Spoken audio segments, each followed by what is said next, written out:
It's a big day for Lions fans, draft day in the NFL. So for so many years, it's been a disappointing day. Could this year be different? Well, to talk all things sports, we brought in two of the best. Matt Dery with us here, the host of Locked On Lions podcast, and Woody Woodriffe with Fox 2 Sports. We're going to let the two of you take it away, and Tyler will jump in. All right. Well, I don't know how you want to start it, but Lions. They have the 7th pick in the draft, and we have been here before, as Matt Dery knows. We have seen this team make good selections, make bad selections. I have no idea what they are going to do tonight. In fact, I'm going to show you my Lions draft notes right here. And as you can see, it's an empty page because to be honest with you guys, I've checked out of this 2 weeks ago. All of this stuff leading up to the draft. Come on, man. It's a lot of talk right now. You don't know what's going to happen. I don't know what's going to happen. We have an idea of what may happen, but we don't know for sure.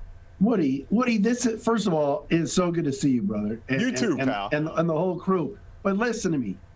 Ronnie, come on. Slap him across the face. This is the Lions Super Bowl tonight. It's a 3-day Super Bowl. Fill that notepad up, Woody, and get excited. Look, it's not that I'm not excited. It's not that I'm not excited. It's just that I don't know what they're going to do. Right. And no one is really, releasing any kind of hints as to where they're going to go. I mean, I think we all know that they need some offensive line help. They need some linebacker help. They might, need some cornerback help. They definitely need wide receiver help. But to, take a wide receiver at 7, Matt, I don't know. I don't know about that. I might go with the lineman instead. And I think when you look at this, and then I know Tyler's chomping at the bit too, but when you look at this at this pick at 7, obviously what happens 1 through 6, well, 4 through 6 is going to kind of be the appetizer for the main course for the Lions to determine what they're going to do.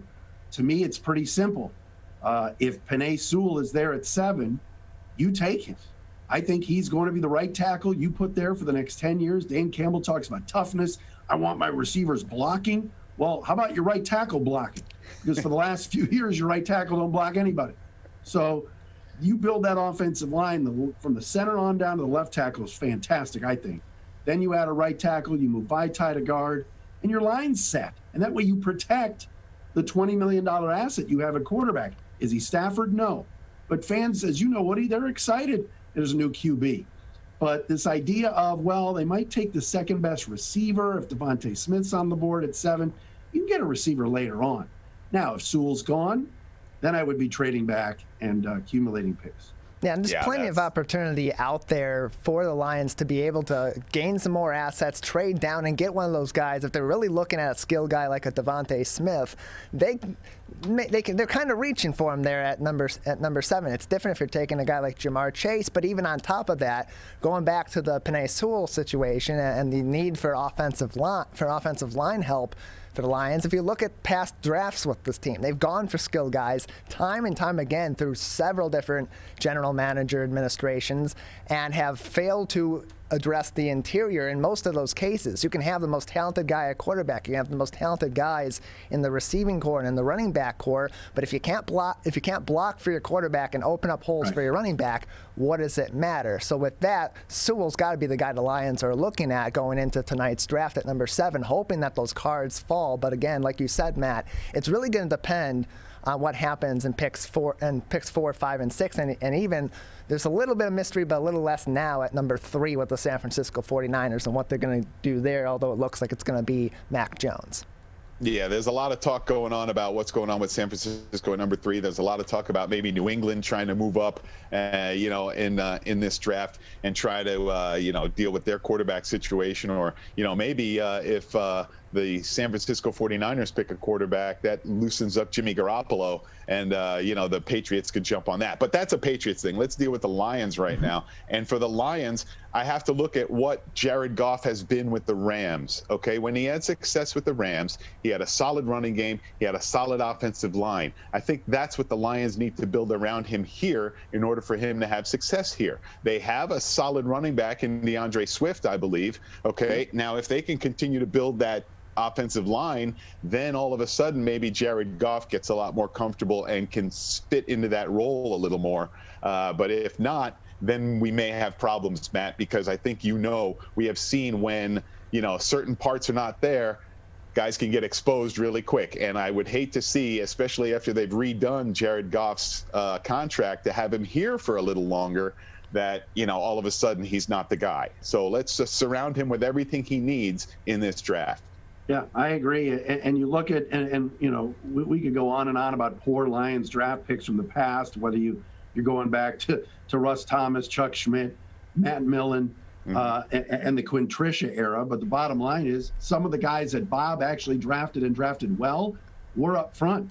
Taylor Decker is a tremendous left tackle. Frank Ragnow is a dominant center. Those were home runs in the first round. Yeah. So if Sewell is there, if Sewell is gone, do you take Slater, the kid from Northwestern, another plug-and-play right tackle, and you stay safe? The other issue is this team only has 6 picks. I think they only have a 4th and a 5th, and then they're done. They got 2/3. So they need players. I mean, you guys know this. I mean, the roster is pretty barren, especially on defense. But this is a weird draft where the top defensive players really aren't rated anywhere until you get to the 10, 11, 12 spot. I don't think the Lions are going to take Patrick Surtain and take a corner at 7. So if you do trade back, the idea of Micah Parsons is appetizing to me as a dominant linebacker because this team's linebackers stink. But you don't take him at 7. But I think if you trade back, and you trade back with New England, you trade back maybe with Washington at 19, Arizona 16, and take Parsons there and accumulate more picks where you can get an extra 2, an extra 3, and take a receiver, then we're talking about the whole picture here. But I'm with both of you guys about right tackle and a big man, and I just hope it's not a little receiver at 7 because the fan base will be furious. Yeah, and I'm also hoping it's not a tight end selection at 7. I mean, everybody's talking about the Florida tight end, and how he may fall and that kind of thing. That's another no-no for the Lions. I mean, no receivers, no tight ends with the number 7 pick, please. Let's just stay in the trenches, or like Matt suggested, trade it back. And you know what, Matt? With the Stafford deal, they got extra picks to come in. So, yes, they have 6 this year, but over the next 3 years, they have quite a few. So if you look at it long term, they could do some serious building here, but, the building blocks have to be correct at the start. And Sewell is one. And if he's not there, I'd go for the other lineman that you mentioned, Shelton, I believe his name is. Rashawn Slater. Rashawn Slater, thank you. Right. Slater. And you got to think about it, too, in the long term. You're rebuilding here. This is a full rebuild, and that's been recognized pretty openly from the Detroit Lions organization. They're not trying to continue to jumpstart this thing or to salvage whatever is left like we saw going into last year in the final year of the Quinn Trisha era. And if you don't have that interior there, if you can't block for your quarterback, if you can't get to the quarterback on the defensive side and put some pressure there, you're not going to score points yourself, and the other teams are going to just absolutely dominate you. So the Lions really in this draft need to be thinking about building from that interior outward and going for skilled guys down the line, because there are going to be wide receivers available, and you're going to be having a number of extra picks, 2 first-round picks next year to note, one from Los Angeles, of course, from the Rams, and then your own pick. And you're not going to be a team that's really contending anywhere near next year, and you're going to have a couple potentially high picks in the first round, depending on how the Los Angeles Rams do now. Of course, they have a much better roster now than they did a year ago and had some struggles, so that pick's probably not going to be all too high, but it's still 2 first-round picks. So moving forward with this, as the Lions are heading into this draft, both of you, obviously, with what you do in your day jobs, have a lot of communications with the Detroit Lions. You're around these teams. You're around this new administration with Brad Holmes. Any indication of what Brad Holmes' philosophy is going into this draft and what Dan Campbell's is going into this draft, of course, with these teams keeping their cards very close on draft day, which really is as much about maneuvering other teams as it is about getting your guys? You know what, Tyler, you make a good point right there, because I'm starting to wonder exactly what voices in the room are going to have the most impact. I mean, Chris Spielman is in there now. I mean, might his conversation be more geared towards the linebacker?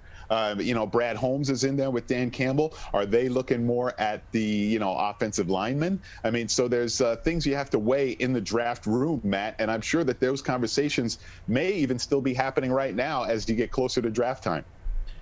Here's what we're going to find out.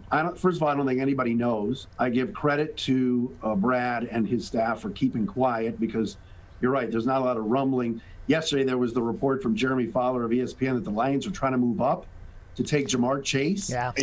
Before, which I don't see that because of the amount.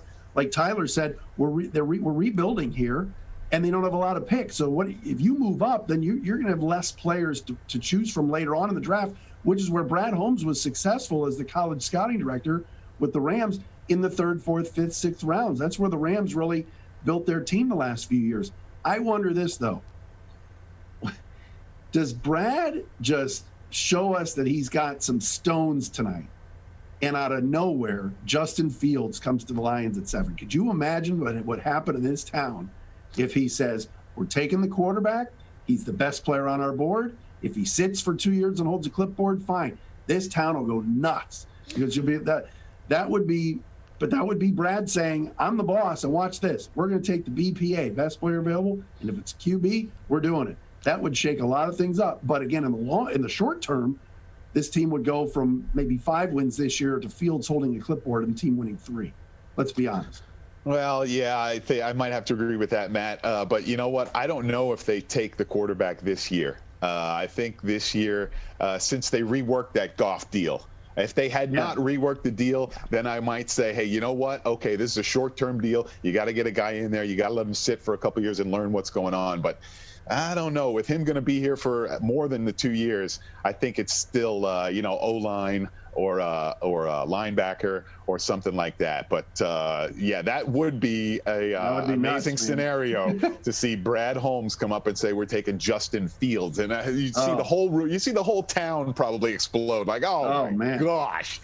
Yes. Well, those preseason games in August would be a must see, because the starting quarterback doesn't play a lot. Right. And Fields would probably light it up, and just, could you imagine what Twitter would look like? Oh my goodness. Yeah, I think in a situation where we're before the Matthew Stafford trade with the Rams and picking up Jared Goff, and like you said, Woody, restructuring his contract to make that more cap friendly so the Lions can go into the thick of this rebuild with their best foot forward. I think in that scenario where Matt Stafford is still on this Lions team, that's something, and we're still in this current situation with what's happening in picks 1 through 6, or projected to be happening at this point in time with 1 through 6. That's more likely, but I think the Lions here are going to go for need and still consider best player available. When you have a guy like Penei Sewell possibly being there as a guy that was earlier on months ago considered to be a number 2 overall pick, a number 3 overall pick potentially, and he could fall to you at number 7 in this scenario. That's something you're really looking at. Down the line,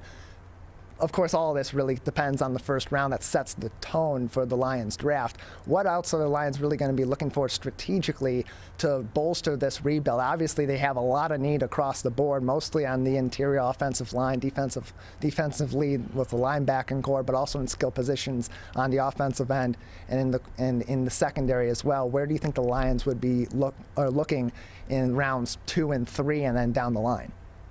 Well, at that point, then you get into your other positions that you need. I mean, like at wide receiver or, cornerback, things like that. Somebody to go along with Jeff Okudah on the other side. That'd be nice in later rounds. It would also be nice to get a solid wide receiver. I mean, I don't need a speed burner or something like that. I just need a solid guy who, is going to be there to start this thing. I mean, give Jared Goff, some serious targets to work with. I mean, at tight end, you already have Hawkinson, so he's got that. There are offensive weapons here, but I'm sure Matt would agree. If you could pull another wide receiver and maybe a cornerback in rounds 2 and 3, then all of a sudden the Lions draft is starting to take shape and look pretty good. Yeah, I'm with you on that, Woody. I think the wide receiver room right now minus Galladay, minus Marvin, and minus Amendola is awful.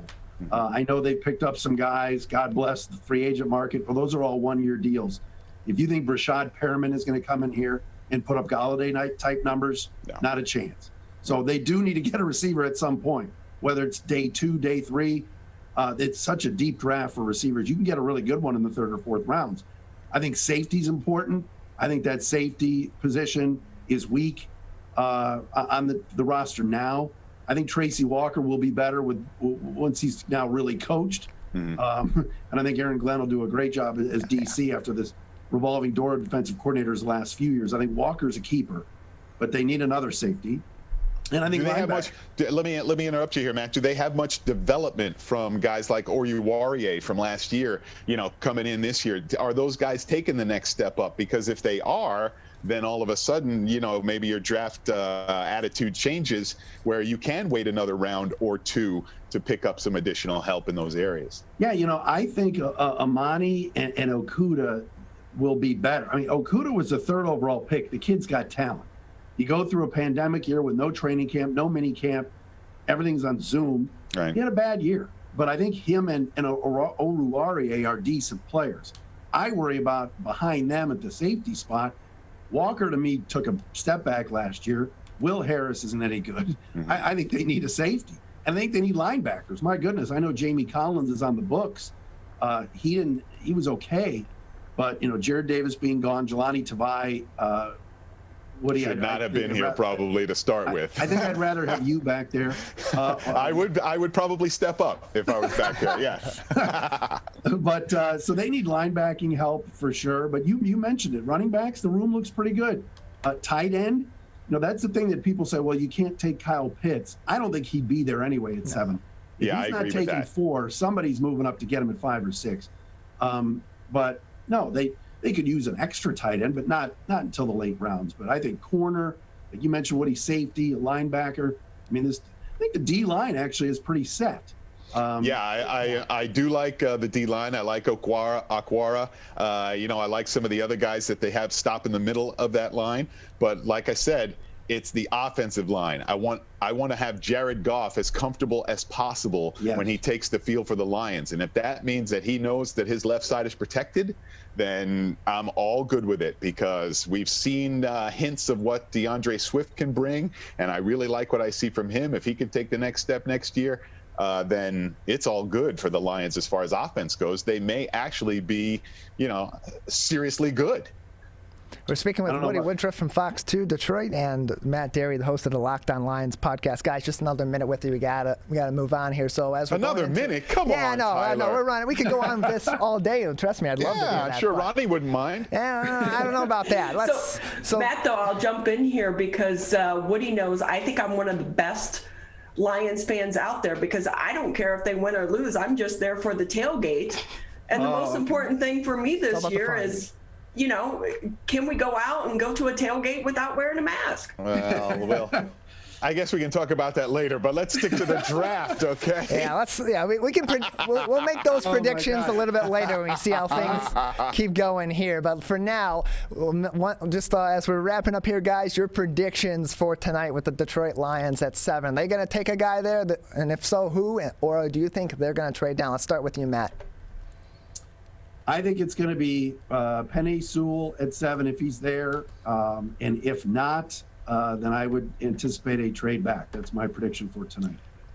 I'm not going to give you anything sizzling, because I agree with Matt. I think it's going to be, Penei Sewell, the kid from Oregon, on the line. And if he's not there, then they would trade back, because they do need help at a lot of different positions. And in the draft, in the first round, you'd probably get another extra draft pick out of it, at least to move back to, like a mid-range 15 or 19, somewhere in there. So, yeah, if he's not there, you move back.